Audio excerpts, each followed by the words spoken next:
Welcome to Positive Moments with Andrew and Don. Let everything go.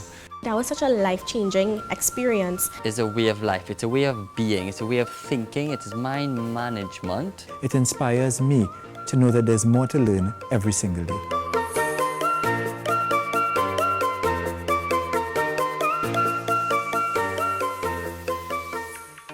Welcome back, everybody.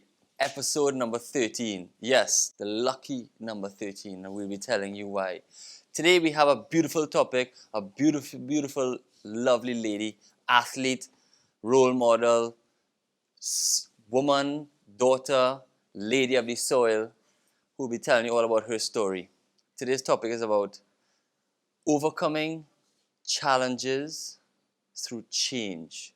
How can you flip that negative into a positive? How can you go after injuries, after downfalls, after people's letting you down, after so-called failure after failure after failure? How do you keep your head up? How do you survive through that? Well, she has a beautiful story and she's going to tell you all about that. So, but before we bring her on, we got to bring on the other side of the show. Dawn, welcome back. Wow. And even as you use that word failure is a combination of if, you, and real. And hello, if you real, all of us have had something that we had to overcome.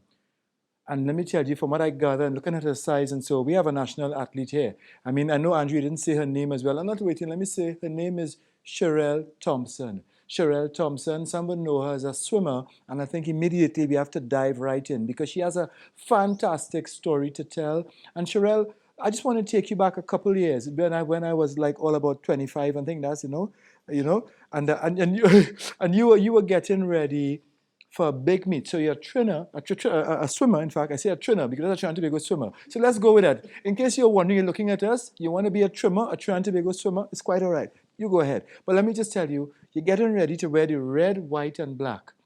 And it looks as if swimming is going to be, you could see way ahead, maybe, 20. What was the last Olympics we had? We had the 2020. So 2024, I'm going all the way. I'm going 2028. And then, but some things didn't go the way you wanted. So everybody has a story.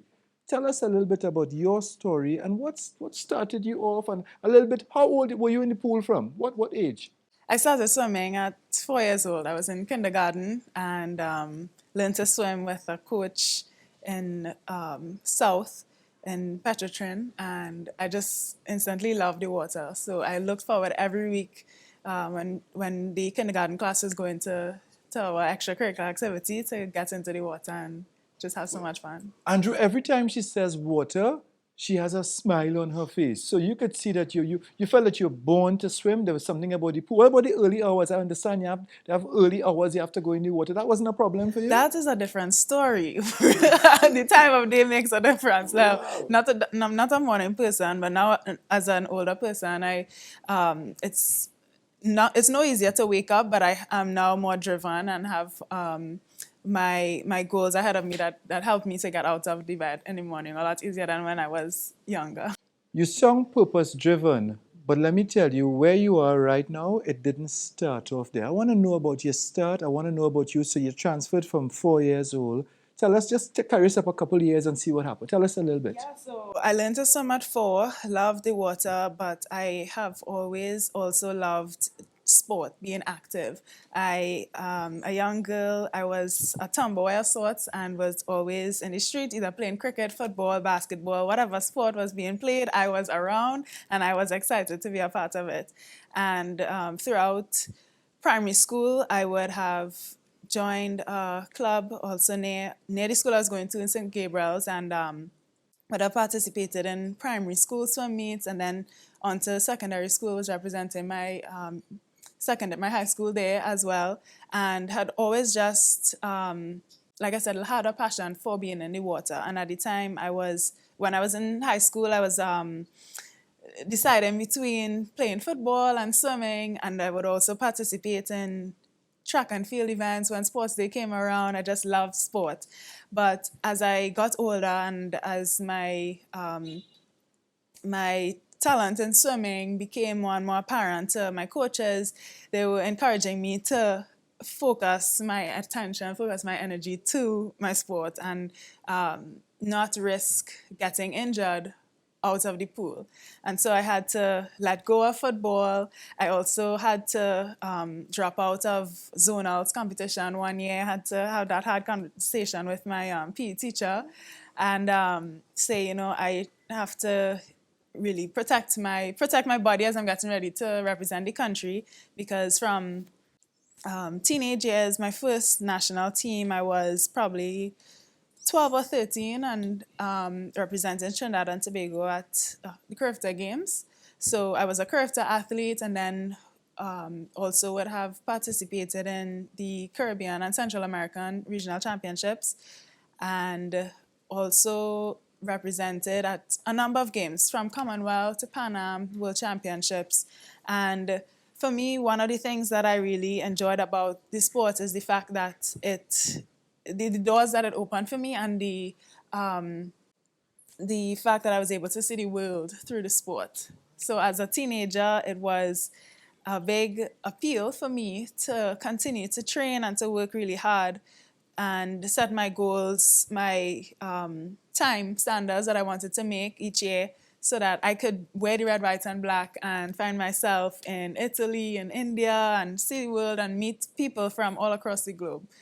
And that's my story. But I also would have, at some point, interacted with older and more senior swimmers, and they were Olympians. I met George Bovel and Chantal McLean, our previous Olympians, and both of them, at different points in my journey, they would have played a role in motivating and inspiring me to be an Olympian myself. And it wasn't until I think it was 2008, I remember waking up really early to see Chantal McLean swim. And she swam the same event that I did, the 50-meter freestyle.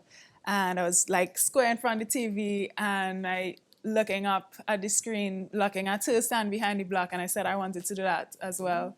And another experience I remember was in the pool at St. Michael's in South, and George Bovel came down. He was training with Anil Roberts at the time, and I just remember looking on at him and the way that he was training, the way he was preparing, how focused and driven he was. And then also when he came back and did swim camps with his teammates that he trained with abroad, I was really inspired by those interactions. And those were just two of the moments that for me stood out as inspiring moments that to help me to decide that I wanted to be an Olympian as well. Wow, you know, positive moments that Andrew and Don. In this episode, we're going in depth, you know, on, you know, challenges and how you have to change to overcome challenges. And this whole flow of your experience in life thus far just seems like it's flowing nice. You're going, you're winning races, nationals, and you're doing well in Trinidad. You're inspired by George and inspired by the athletes, and things are just looking up. Everyone has your back, has your, you know, I feel like it's a really, really beautiful pathway, an easier pathway that you're on. And most of the time it happens as young athletes. It's a lot easier in many instances to succeed. But it's until the big leagues come and the big challenges come, it's when things get shaken up, no? Definitely. Or when we start to push real hard. What happens from there? Yeah, the moment that you begin to set your goal really far, set the bar really high, that's when life is like, okay, how bad do you want it? How bad do you want it? And part of my journey would have been would have taken me to the US for college, and that was one of the first. On a scholarship? Yes, I was on a summer scholarship, and that was one of the first moments of pressure, but in a positive way. It was the first experience that I had now transitioning from home soil, Trinidad and Tobago, being among people that I had grown to know over a number of years and being with my family and everything. And then stepping outside to further my academics and my athletic career, knowing that I wanted to become a doctor. I wanted to also become an Olympian, and going outside, being in the US was the best opportunity for me to be able to pursue both. So in college was where I started off the bat with an injury. And that was one of the first challenging moments that I had. And it really tested my resilience and my commitment to this goal that I had of representing Trinidad and Tobago at the Olympics. And it was at the onset, like I said, of starting my collegiate career that I had a diagnosis of a slap tear, a torn labrum, and my bicep was detached. The surgeon said that it was one of the worst that they had ever seen.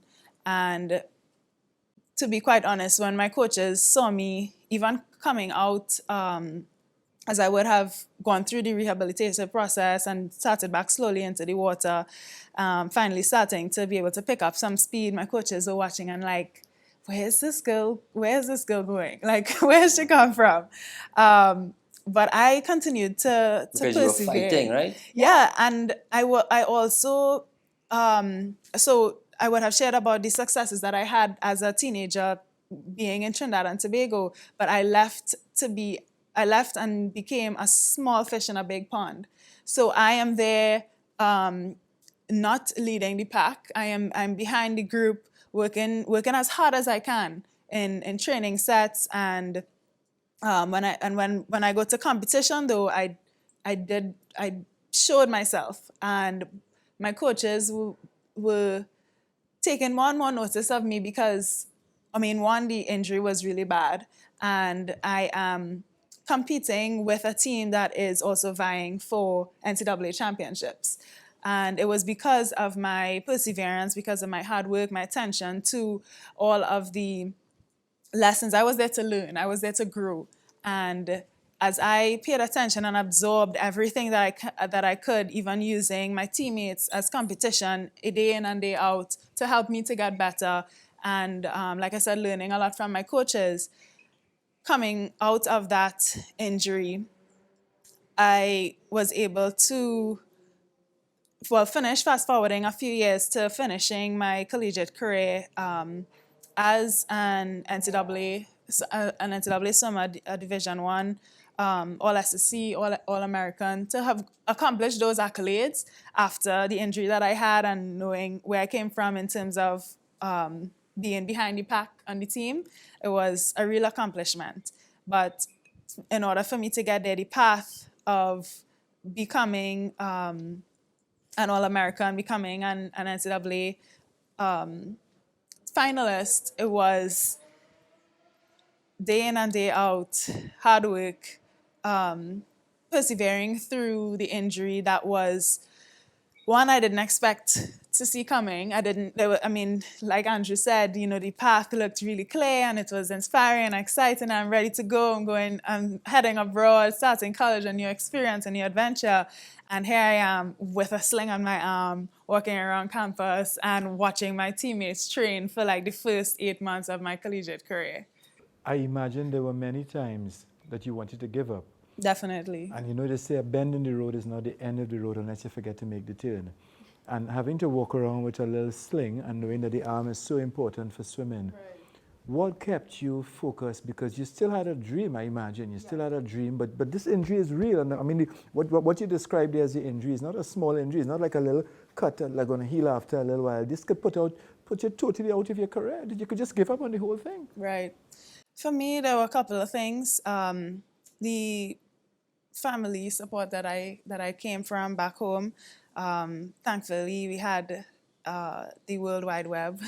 At that time, it was still Skype. That was the way that we were communicating, and I think Viber was another one. I mean, we're past those things now. Free. Right? We know they're free, right?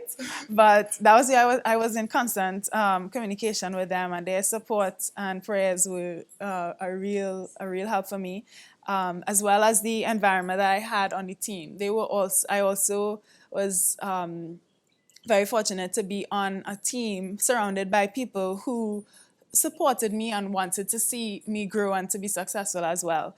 And so to have that positive encouragement from my environment was a huge factor in me being able to persevere.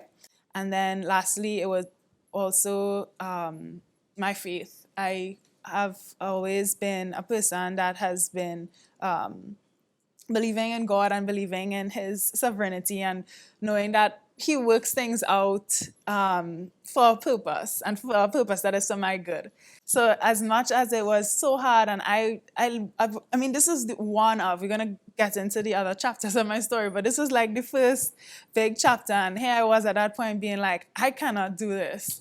I don't think I maybe should be considering another sport. Like swimming probably was not what I was supposed to be doing. I need to find another sport to do.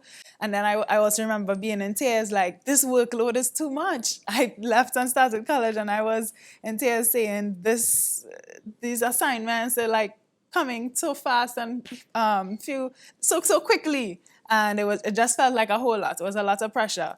But that would have been the beginning of the growth of my capacity and my ability to bear load, to take on challenge. Wow, and if I'm hearing correctly, you're mixing the academic with the sport as well, too. Yeah, both things were important for me. So both things were important. So even though you had an injury to overcome, you still remained focused with the academics, still not giving up your other goal. Because many people sometimes feel that it's just a smooth road and all this is just going to work out.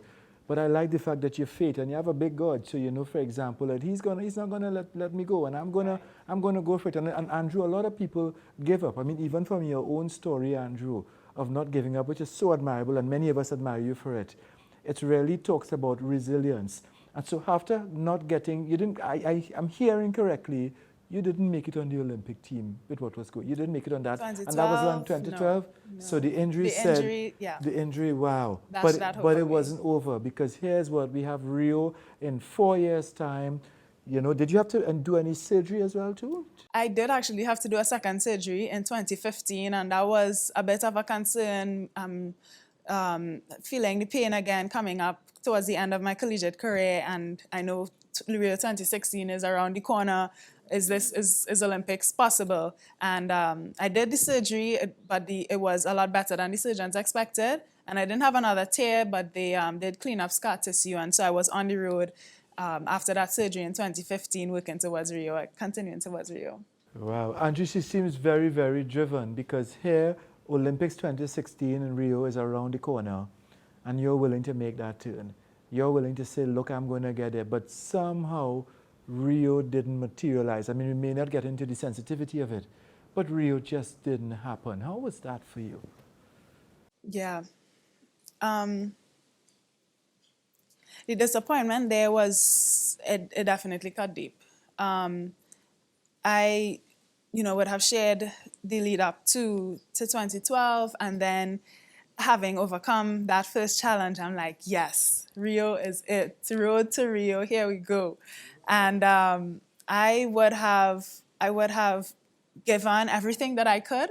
And like I shared, I went through the process of undergoing the second surgery, and then when things worked out a lot better than expected, my motivation was rekindled. Yes. One time you could taste and see, yeah, hello, you're there. Exactly. Yeah. But it didn't happen. It didn't happen. So all of that is why that would have cut deep. And the reason too is because it's for reasons outside of my control.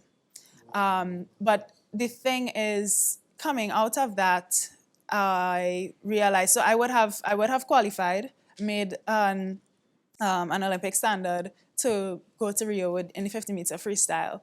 But at the end of the day, my name wasn't called, and I wasn't selected to be on the team heading to the games. So I had to take a step back, and I had my plans of how I saw life panning out for the second time. Whoa. But I was towards the end of my collegiate career, and I'm deciding, okay, this is where I will be putting down my cap and goggles, and it would be at a highlight of representing Trinidad and Tobago at the Rio Olympic Games. But that's not the way it turned out. So I had to take a step back. I really had to process it and look find a way to see what was positive coming out of it. But it did knock me off my feet for some time, and I would have I had to get support both professionally and from my family and friends. You know, what I so admire about that honesty, Andrew, is that some people think getting professional help, it's a bad thing. But let me hear we have an athlete who understood that I still have a dream in front of me.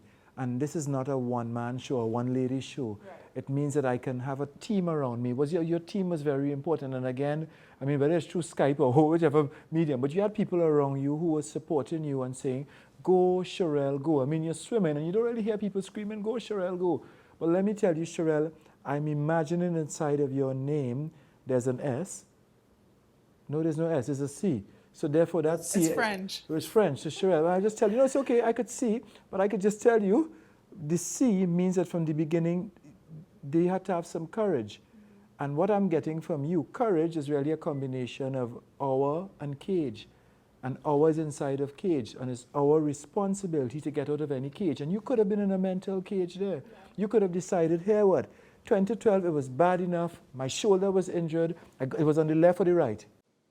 It was the right. It was the right. So things didn't seem so right, you know, so we can't go forward because they're not seeming right. And then we go to 2016 and this has to be it. And then that wasn't it. But Sherelle didn't give up, Andrew. Before she goes past 2016, let's reflect a little bit here. Because we're talking about challenges and things that need to change. What are some of the major, give us 2 examples, some major changes in your life that were required from the challenges that were born from Rio, from London, from college, from 4 years old in the pool, if you want. Yeah. One that comes to mind, I want to make reference to something you just said, Don, about having courage to come out of the cage. And I definitely felt that way. I was, you know, in a virtual cage, as it were, for a period of time mentally.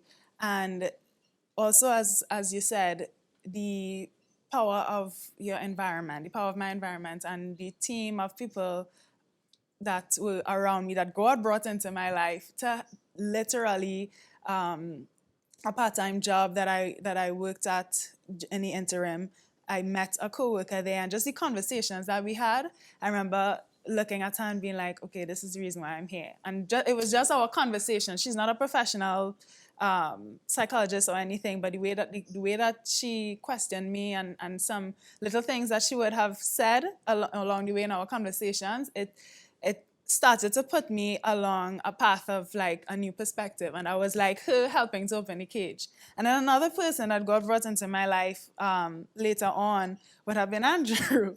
And if I'm as an individual, I'm not as an individual in a place where I'm mentally not able to step out of this hole or dark situation on my own, having somebody come into my life and to speak in ways and question me in ways that will give me a shift in perspective, that was really helpful for me to be able to come out of that cage. And so to answer your question, Andrew, one of the things that I had to do in being able to move past 2016 was firstly accept 2016. Ooh, could you just do a repeat? You wouldn't do it to the camera. Could you just say repeat? That's fantastic. Yeah. That's fantastic. To be able to move past 2016, one of the biggest disappointments of my life, the first thing I had to do was to accept 2016, acceptance of what it was and what it did to me.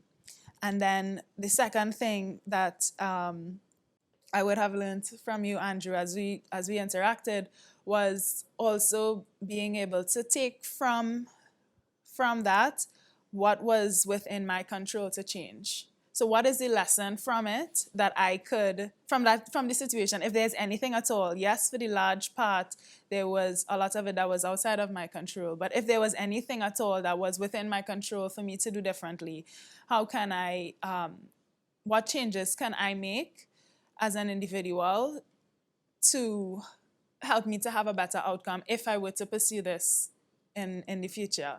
And that was the beginning as well for me of being able to move past 2016 in a questioning way of what if? What if is it possible that there is a Sherelle in competitive swimming in the future beyond 2016? Because at that point I was done. I hung up the cap and goggles. I gave my closing remarks on social media, and I said farewell to the swimming community. I also had the opportunity to share at one of the meetings that they had, and I spoke as a former swimmer.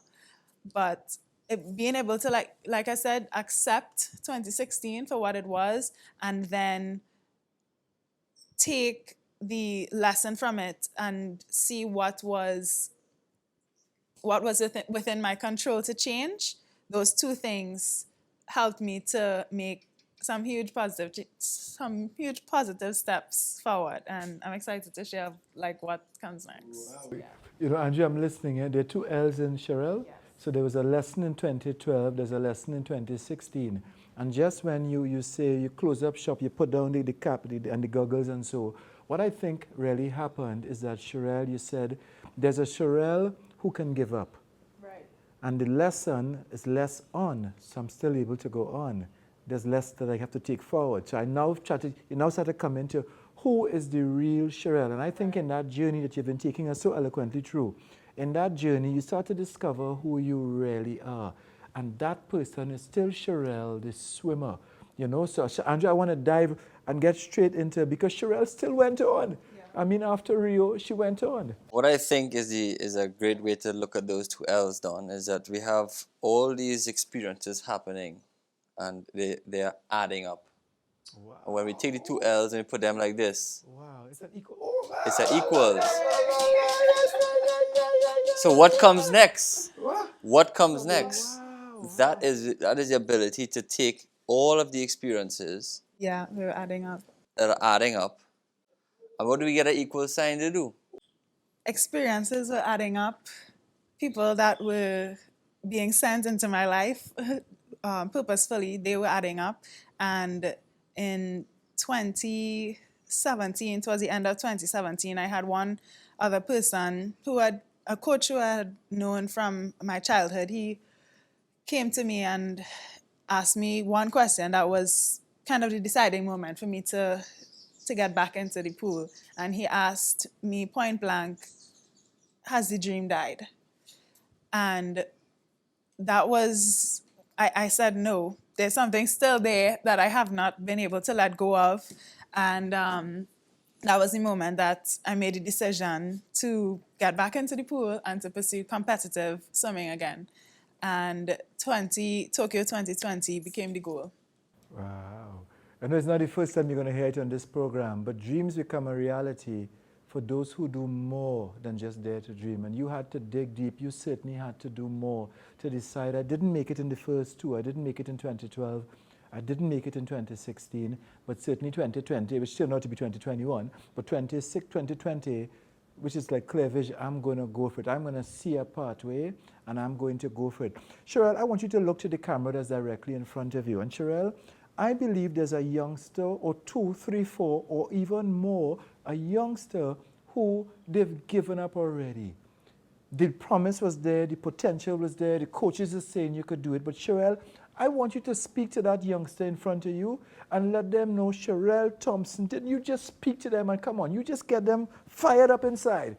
You know, I believe you can do that. I want you to just talk to that camera, to that youngster. Somebody's giving up right now. Somebody's watching positive moments, and there's not the same way you had divine intervention. I'm saying even now, positive moments right now being aired on TTT and going to be on YouTube. Positive moments is divine intervention for somebody. Speak to them. So to that young boy or young girl listening to my voice right now, you're looking at me and wondering whether or not your dream could come true, whether or not your dream could become a reality. You're looking at somebody who I would have been through the fire, and I at one point also had that same question. Could my dream come true or become a reality for me? And the answer is yes. The fact that the dream was given to you means that you have the capability and the capacity to accomplish it. What I'm saying to you today is that you have what it takes, but it will take all that you have. It will take all that you've got. So give it your best shot. We're going to continue to dive into some of the steps that I would have taken in order to see my dream become a reality, and I hope that it will continue to encourage and inspire you. Don't I think that message is coming? What is that message we hear in the background there? Yeah, because I'm hearing like roof, roof, roof, which means, everybody is just, this thing is I off think the he's roof. like, Because yes, let me this tell is you, exciting. that sound is really like off the roof, because Sherelle, you're really hitting it there. And Sherelle, let me tell you, we have to have these things happen, and just like we had the noise on the roof and things, right? But Sherelle, these things happen. These things happen in the middle of when things seem to be flowing. But guess what? They flow, and some might say no, but you realize Sherelle says, I could go. And once I go, she was willing to grow, and after that, she could even glow. So let me tell you, Sherelle, and that's why you have that smile on your face. Sherelle, that's very important for you to recognize. And I think by your own recognition of where you were in your journey, recognizing that it took, in some cases, divine intervention. Sherelle, you were not about to give up. You got put on the spot, and spot backwards is tops. You are still willing to go for the tops in your field, because guess what? Every athlete, a serious athlete with the red, white, and black, there are different games, and then certainly Olympics are one of the big games. So, Sherelle, I am just so interested to hear you say it.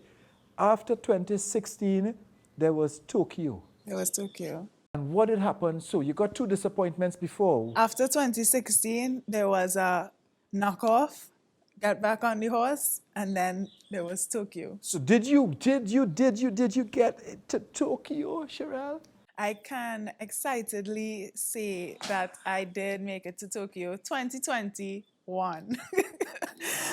there was a delay, but it was not cancelled. What did that delay do to you? That was another disappointment. It was another curveball. But by that point, Did it scare you like 16 and 12?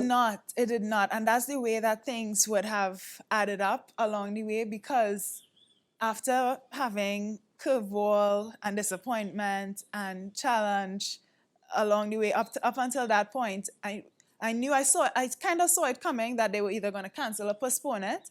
But at that point, I had gotten to a place where I was committed to enjoying the journey no matter the outcome.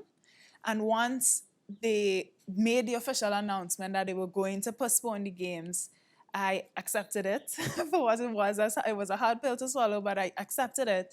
And I more quickly was able to evaluate, okay, where do I go from here? And because I had to make some quick decisions when the games were postponed. I had plans.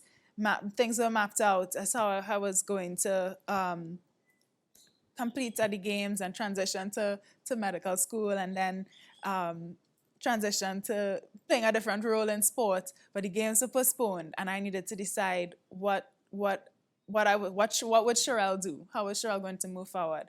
And the postponement was another divine disruption.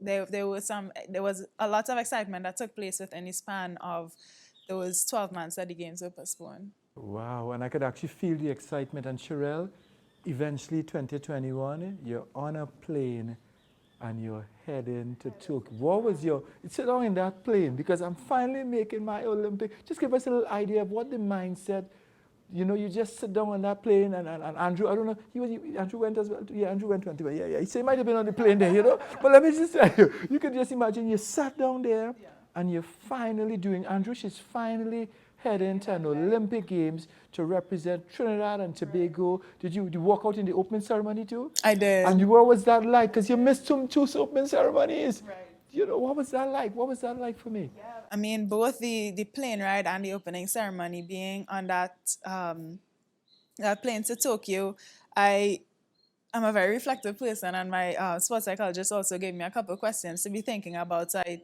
was journaling a lot throughout the plane ride. But once the plane began to make its final descent, I was like, this is happening. I'm actually, making it to... Splash, I'm taking a bath. Yes.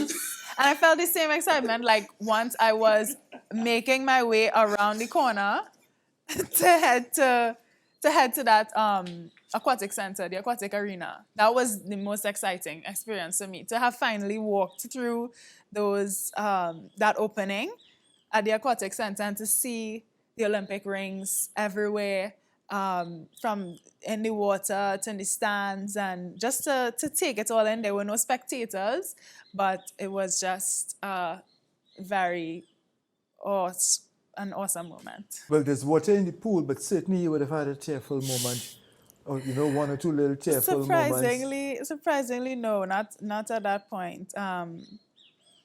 For me, I think it was when it was all said and done. Wow. Is it finished? 2024, is that a prospect? What's 2024 hold for Sherelle? Who knows? At this point, I mean, we fast forwarded quite a bit, but I'm right now taking things one step at a time. I'm setting short-term goals now that Tokyo 2021 is over, and I am working towards competitions that are months in advance, and we'll see where 2024.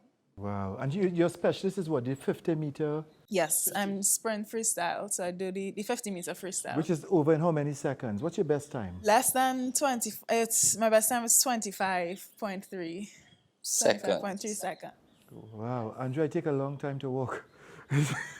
To swim that fast is like, you know what I mean? Wowee. It's a fast race, 20 But I'm listening to her, and I think she has a 24 something inside of her. Now that might be a world record. I don't know how swimming, where it is.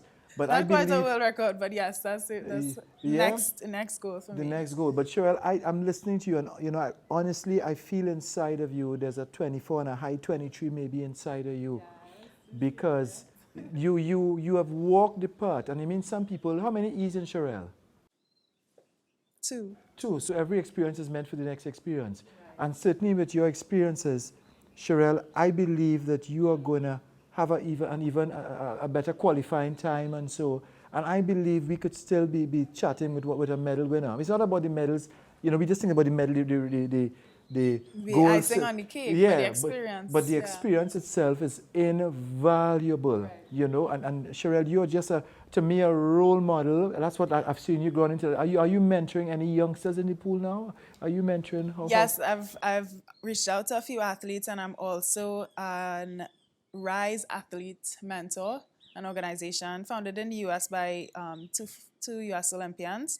But I am officially a Rise Mentor, and also locally interacting with a few nationals as well. So Sherelle, when you reflect on your journey thus far, do you believe it was important for you to have to go through these heartbreaks prepare you for your future?